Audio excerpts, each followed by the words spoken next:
This is the Loan Creator YouTube. We hope this video helps. In this video, I will explain how to get an EIN for a trust.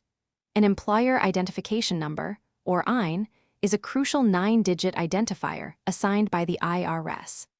Think of it as a social security number for your trust, essential for tax purposes.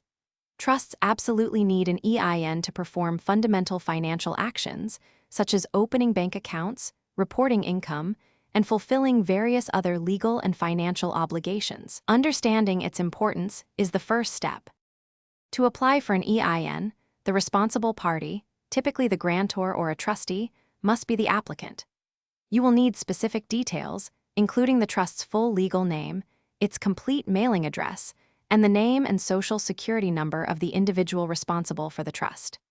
It is absolutely vital to ensure all this information is precise and consistent with your trust's legal documentation to prevent any potential delays in the application process.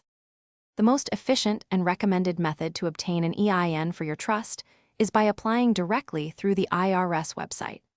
This online application service is specifically designed for applicants who already possess a valid taxpayer identification number, such as a social security number. The entire process is remarkably quick, typically taking about 15 minutes to complete, and your new 9-digit EIN is issued to you immediately upon successful submission. Once your trust's employer identification number is successfully issued, it is crucial to immediately record this 9-digit number in a secure and easily accessible location. This EIN will be indispensable for all future financial activities, including opening dedicated bank accounts for the trust, and for all necessary tax filings. For comprehensive guidance on proper trust administration and ongoing compliance, consulting with a qualified legal or financial professional is highly recommended. Thanks for watching. Consider subscribing if we helped you.